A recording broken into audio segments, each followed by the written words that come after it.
기도하겠습니다. 솔로몬이 여호와의 전과 왕궁 건축을 마치고 솔로몬의 심중에 여호와의 전과 자기의 궁궐에 그가 이루고자 한 것을 다 형통하게 이루니라. 밤에 여호와께서 솔로몬에게 나타나사 그에게 이르시되 내가 이미 내 기도를 듣고 이곳을 택하여 내게 제사하는 성전을 삼았으니 혹 내가 하늘을 닫고 비를 내리지 아니하거나 혹 메뚜기들에게 토산을 먹게 하거나 혹 전염병이 내 백성 가운데에 유행하게 할 때에 내 이름으로 일컫는 내 백성이 그들의 악한 길을 떠나 스스로 낮추고 기도하여 내 얼굴을 찾으면 내가 하늘에서 듣고 그들의 죄를 사하고 그들의 땅을 고칠지라. 아멘. 할렐루야. 오늘 본문의 말씀은 하나님이 솔로몬에게 말씀하여 주신 앞으로 이스라엘 백성들에 대해서 하나님 앞에 어떻게 다시 온전하게 회복되고 나아갈지에 대한 중요한 말씀을 해준 그런 장면입니다. 이때는 솔로몬이 하나님의 성전을 완공하고 또 자기의 궁궐도 온전히 다 이제 지은 다음에 하나님 앞에 그가 이제 1,000번째의 희생의 제물을 드리죠. 하나님께 예배를 드리고 이제 성전 봉헌식까지 거행합니다. 그리고 하나님 앞에 기도하죠. 그 이후에 또 하나님께서 밤에 솔로몬에게 나타나서 말씀하여 주신 것이 오늘 본문의 말씀 내용입니다. 앞으로 이스라엘이라는 나라의 그 백성들에게 큰 문제가 생겼을 때 오늘 말씀에는 예를 들어서 뭐 가뭄이라든지 전염병이라든지 어떤 재앙 같은 천재지변 같은 그런 일이 생긴다고 한다면 거기에는 분명한 이유가 있다라고 하는 거죠. 그래서 14절 말씀에 보니까 뭐라고 말씀하고 있냐면 내 이름으로 일컫는 백성들이 그들의 악한 길을 떠나 그런 모든 문제와 어려움과 재앙의 이유가 악으로부터 시작됐을 것이다. 시작될 거다라고 하는 하나님의 말씀인 거죠. 자, 그러면 그때 어떻게 하라고 하는 겁니까? 스스로 낮추고 기도하고 내 얼굴을 찾으면 돌아보고 우리가 이 나라가 지금 어떤 문제가 있구나라는 것이 발견되고 깨달아지겠죠. 그러면 그 악한 것을 떠나서 회개하고 낮추고 기도하라는 거죠. 하나님을 찾으라는 거죠. 그러면 하나님이 하늘에서 그 회개하는 것을 듣고 그들의 기도를 듣고 그들의 죄를 용서하실 뿐만 아니라 그 모든 가뭄이든지 전염병이든지 재앙이든지 그런 일들에 대해서 다시 고치시는 하나님이 되신다라고 말씀하고 있다라고 하는 겁니다.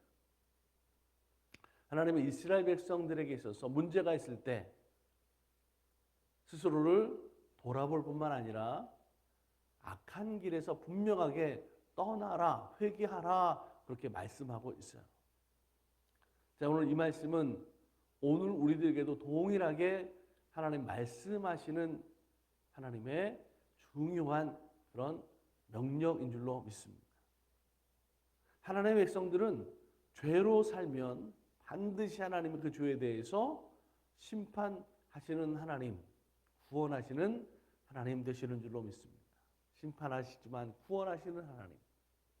마태복음 5장 13절에 이렇게 말씀하고 있어요. 너희는 세상의 소금이니 소금이 만일 그 맛을 잃으면 무엇으로 짜게 하리요? 후에는 아무 쓸데없어 다만 밖에 버려져 사람에게 밝힐 뿐이니라. 우리 잘 아는 그런 말씀 있죠. 여러분, 소금의 맛이라는 것, 오늘 우리들에게 있어서는 하나님을 믿는 것, 예수 그리스도 믿고 구원받은 성도들의 영적인 모습이 바로 영적인 영향력이 되는 것이 이 소금의 맛인 줄로 믿습니다. 우리는 예수님을 믿을 때, 하나님을 믿을 때 대충 그냥 내 맘대로 하는 것이 아니라 똑바로 믿을 수 있어야 합니다. 소금이 만약 그 맛을 잃으면 그 맛을 대신할 것이 없죠. 예수 믿는 우리들이 그 믿음을 온전하게 하지 않으면 그 믿음을 대신할 것이 없어요. 예수 믿음으로 구원을 받는데 예수 믿지 않으면, 온전하게 하지 않으면 다른 어떤 것으로 구원받을 것이 없다라고 하는 거죠.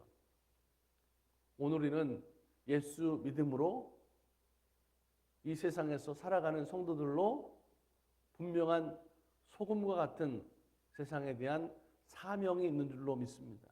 그런데 오늘 우리들이 죄로 살게 되면 사명을 잃어버리는 거죠. 마치 맛을 잃은 소금과 같은 아무런 영향력이 없는 그런 존재로 살아갈 수밖에 없다라고 하는 거예요. 그래서 사명을 잃어버린 백성은, 꿈이 없는 백성은 뭐예요? 죽은 거나 똑같잖아요. 그래서 하나님 성도들에게 세상에서 죄를 이겨라. 어떻게 이깁니까?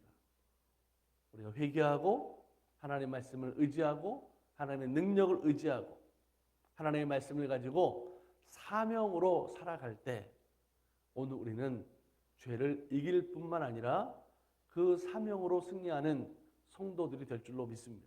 사명을 이루는 거죠. 그래서 성경은 오늘 우리 성도들에게 뭐라고 말씀합니까? 그래서 너희 스스로가 항상 겸비하고 겸손해라 라고 하는 거죠. 죄가 내 주변에 내게 있지 않은지 항상 이렇게 돌아보고 회개할 수 있어야 된다. 겸손할 수 있어야 된다라고 말씀하는 거예요. 우리는 하나님 앞에서 늘 항상 나 자신을 바라보며 겸손할 수 있어야 됩니다. 여러분, 이 겸손은 사람에 대해서가 아니에요. 상대방에 있어서 난 누구보다 겸손해. 그게 아닙니다. 우리는 하나님 앞에 있기 때문에 나를 하나님 앞에 비추어서 겸손해야 돼요. 하나님 앞에서 나 자신을 비판할 수 있어야 되고, 그래서 오늘 내가 얼마나 약하고 미련하고 비겁하고 추한지를 우리가 깨닫게 되고, 그래서 참된 겸손함을 가지고 참된 믿음을 가지고 하나님 앞에 나가는 거죠. 이 하나님을 아는 사람들의 모습이에요. 그런데 하나님을 모르는 사람일수록, 믿지 않는 사람일수록 교만하죠. 회개가 없습니다. 죄 가운데 살 수밖에 없다라고 하는 거죠. 하나님을 모르는 사람은 그래서 미련하고 교만하다고 말하는 거예요. 그런데 하나님 앞에서 자기 자신을 돌아보는, 회개할 줄 아는 겸손한 삶의 모습은 하나님께서 함께 하시는 줄로 믿습니다. 잠언 16장 18절에 보니까 이렇게 말씀해요. 교만은 패망의 선봉이요 거만한 마음은 넘어짐의 앞잡이니라. 하나님은 교만한 자를 물리치세요. 그리고 겸손한 자에게 복을 주시는, 은혜 주시는 하나님 되시는 줄로 믿습니다. 저는 이제 목사로 살아가면서 어떻게 보면 세상적인 기준으로 보면 가난한 사람일 수밖에 없어요. 왜냐하면 목사로 돈을 잘 번다라는 것이 사실은 이게 있을 수도 없고 쉬운 일이 아니죠. 제 목회에 하나님이 사명을 주신 것이 그동안 어쩌면 힘든 그런 교회들을 맡겨주셔서 그 교회들이 회복되고 괜찮아지고 어떻게 보면 살만하면 하나님이 그 다음 교회로 옮기세요. 많은 것을 가질 수 있는 기회가 없었어요. 그런데 저를 보면서 주변의 사람들이 절대로 저 목사님은 가라는 것 같아, 그렇게 생각하는 사람은 없는 것 같아요. 여러분 볼 때도 그렇지 않습니까? 감사한 것이 있어요. 뭐냐면 지금까지 삶을 살아가면서, 특별히 이민교회 목회를 하면서 하나님의 모든 생활들을 책임져 주시더라고요. 자녀들을 하나님이 돌봐 주셨어요. 그래서 아이들에게 들어가는 여러 가지 일들이 장학금을 받아서 이렇게 해결해 가는 모습이 있습니다. 감사한 것은 열심히 정말 목회한 것에 대한 하나님께서 책임져 주시는 삶으로 살아가는 것, 항상 그렇게 하나님이 허락해 주시는 거죠. 그래서 저는 늘 항상 하나님 앞에서 겸손하려고 해서 애쓰는 거예요. 하나님 앞에, 말씀 앞에 따라 살려고 하는 것이고, 저에게 맡겨주신 사명의 자리에서 충성하려고 애쓰고 노력하고 순종합니다. 저는 알아요. 그래 하나님께서 저의 모든 삶을, 교회를, 가정을 책임져 주신다는 것을 이미 체험적으로 알기 때문에 그래요. 이게 실제 저의 간증이에요. 사랑하는 우리 달라스 만나게 성도 여러분, 우리는 하나님 앞에서 겸손할 수 있어야 돼요. 그리고 기도해야 됩니다. 하나님 앞에서 나 자신을 살펴볼 뿐만 아니라 항상 나의 부족하고 나의 모든 죄악을 깨닫고, 그래서 하나님 앞에 머리 숙여 회개하고, 그래서 하나님 앞에 나아가는 심령이 되어야 된다라고 하는 거죠. 하나님, 내가 이렇게 잘못했어요. 내가 이렇게 그릇된 길로 갑니다. 내가 이렇게 추악합니다. 하나님, 이 죄인을 불쌍히 여겨주세요. 항상 이렇게 기도합니다. 나를 잘 알기 때문에 하나님 앞에 간절히 기도할 수밖에 없어요. 사랑하는 여러분, 하나님 앞에 겸손한 사람은 하나님 앞에 기도를 게을리하지 않습니다. 하나님을 찾는 것에 열심하는 거죠. 하나님을 찾는 것, 기도하는 것을 통해서 내 영혼이 하나님과 교제하는 거예요. 하나님의 권능을 기도를 통해서 경험하고 하나님과 기도하는 것을 통해서 은혜를 경험하는 삶으로 살게 되는 줄로 믿습니다. 그래서 우리는 기도할 때 어떻게 합니까? 하나님을 보기 원하는 거예요. 하나님 만나주세요. 하나님의 뜻을 알기 원합니다. 하나님을 기쁘시게 하는 믿음 되기 원합니다. 하나님의 뜻대로 하나님의 길로 가게 해주세요. 여러분 이렇게 기도해야 된다는 거죠. 하나님이 이런 믿음의 사람들에게 약속해 주시는 것이 오늘 14절 말씀 가운데 있는 말씀인 거죠. 내 얼굴을 찾으면 내가 하늘에서 듣고 그들의 죄를 사하고 그들의 땅을 고칠지라. 할렐루야. 여러분, 하나님은 오늘 우리들에게 복 주시는 하나님일 뿐만 아니라 오늘 우리가 기도할 때 나를 살리시고 가정을 돌보시고 우리 교회와 내가 살아가는 이 지역과 세상, 나라들 모든 땅에 복을 주시고 평안케 하시는, 회복시켜 주시는 하나님이 되시는 줄로 믿으시기 바랍니다. 열심히 우리가 중보하면서 그래서 여러분 기도하는 거예요. 교회를 위해서, 가정을 위해서, 나라 민족을 위해서 여러분 기도하는 거예요. 우리는 하나님 앞에서 나 자신을 바라보고 겸손하게 살면서 늘 하나님을 찾는 자가 되고 기도하고 기도에 응답받는 성도들이 되어야 될 줄로 믿습니다. 뿐만 아니라 그리고 항상 회개하는 심령으로 우리는 하나님의 뜻을 찾는 자가 되어야 돼요. 중심이 여기 있습니다.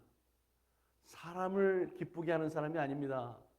우리는 하나님을 기쁘시게 하는 생활, 하나님이 뜻하시는 삶을 살아가는 것을 통해서 혹여라도 오늘 내 주변에 있는 악한 것이 있다고 한다면, 죄가 있다고 한다면 그것을 회복하는 거예요. 회개하고 고쳐서 하나님 은혜로 살아가는 성도들이 되어야 될 줄로 믿습니다.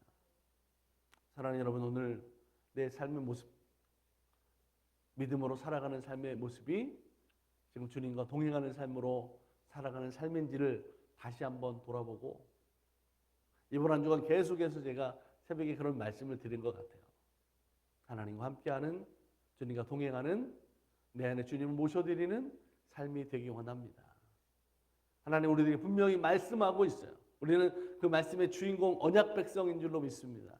하나님 말씀의 뜻대로 살아가는 교회, 성도, 신앙의 모습, 하나님 반드시 책임져 주시고 축복하시고 은혜 내게 하시고 사명을 이루고 하나님이 기뻐하시는 삶으로 살아가는, 하나님 나라의 백성 되는 천국 소망을 이뤄가는 성도의 신앙이 되게 하실 줄로 믿습니다. 오늘 그 하나님이 우리와 함께 하시는 줄로 믿습니다. 같이 우리 기도하겠습니다. 참 좋으신 하나님, 하나님의 은혜와 사랑을 감사드립니다. 하나님 우리의 삶을 통해서 인도하시는 하나님이신 줄 믿습니다. 저를 따라 꼴을 먹여주시고 내게 부족함이 없게 하시는 하나님 되시는 줄로 믿습니다. 오늘 우리들의 생활 속에 혹여라도 염려, 근심, 문제가 있습니까? 하나님, 나를 하나님 앞에 겸손하게 하게 하시고 혹여라도 내 주변에 내 삶에 있는 악한 길이 있다면 떠나게 하시고 회개해서 하나님이 치료하고 회복하는 삶을 살아가는 성도들이 되게 인도하여 주시옵소서. 오늘 우리들이 하나님 앞에 겸손함을 통하여 하나님 사명을 감당하는, 우리에게 주신 하나님 믿음의 영향력 있는 삶을 살아서 세상의 소망이 되는 교회 될 수 있도록 아버지 하나님 인도하여 주시옵소서. 특별히 아버지 하나님, 오늘 우리의 신앙의 모습들이 그 중심의 삶이 하나님이 아닌 것이 있다고 한다면 다시 돌이키게 하시고 하나님을 기쁘시게 하는 삶이 되게 하여 주시옵소서. 하나님의 뜻대로 순종하며 애쓰며 늘어갈 때 그 삶을 하나님이 책임져 주신다라는 것을 체험하고 간증할 수 있는 우리 모든 달라스 만나교회 성도들이 되게 하여 주시옵소서. 하나님, 오늘 우리를 불쌍히 여겨주시고 항상 기도합니다. 하나님 용서하여 주시고 하나님 은혜를 경험하는 삶을 통해서 하나님의 길을 찾아가는 삶이 되게 하여 주시옵소서. 오늘도 우리 모든 교회 성도들 어디에서 무엇을 하든지 그들의 삶의 자리 가운데 하나님 동거하여 주시옵소서. 다스려 주시옵소서. 하나님의 영광을 나타내는 삶으로 살게 하여 주시옵소서. 오늘도 주의 안에서 사는 삶이 감사와 기쁨이 충만케 하는 하나님의 역사들이 일어나게 하여 주시옵소서. 하나님 동행하실 믿습니다. 예수님의 이름으로 감사하고 축복하며 기도드립니다. 아멘.